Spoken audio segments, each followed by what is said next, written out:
Of course, we'd all like to have one affordable paint sprayer for paints and finishes that would do absolutely everything. A bit of decorating at home, putting some stain on the garden fence, a little bit of paintwork for your DIY cabinetry too. But just like having one router that does it all, there's always going to be some compromise along the way. So in this video, I'm going to go through the pros and cons of 3 different sprayer types, what you might want to use each of them for. Before we get into the details, there's a few home truths about spraying that you might want to consider.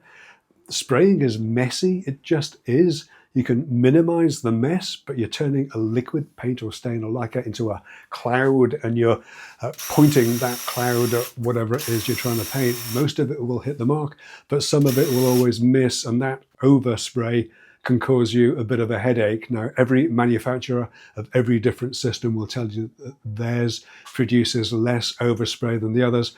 And whilst I'm sure that they can back up those claims, in my experience, the only way to minimize overspray is with a dedicated spray booth with a honking great extractor fan behind a wall of spray booth filters. That works really well for cabinet doors and shelves, obviously not so useful for your garden shed. Now, one way to deal with overspray is masking off the areas to be kept clear, though of course that adds to the prep time. And the other thing to think about is cleanup time as well. Whichever spray system you go for, the cleanup will take longer than pouring the unused paint back into the can and binning the tray liner.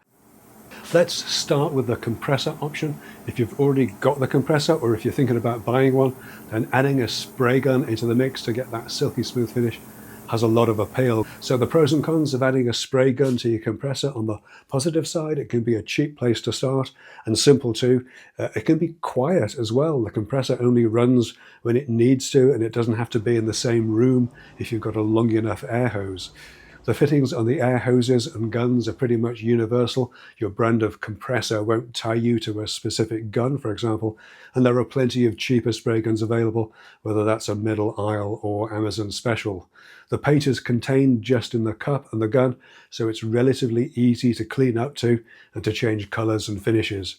On the downside, as I said, you need a pretty big compressor, which is relatively expensive if you're starting from scratch, and even a 50-litre compressor is just too big physically for the space that many people have. It's not a portable solution. You're restricted by the length of the hose and the cable, and you'll be carrying the paint you're using in the gun, so there's some additional weight there. Plus, you'll probably need to top that up frequently if you're spraying a larger area, as most paint cups don't hold much more than a half a litre or so.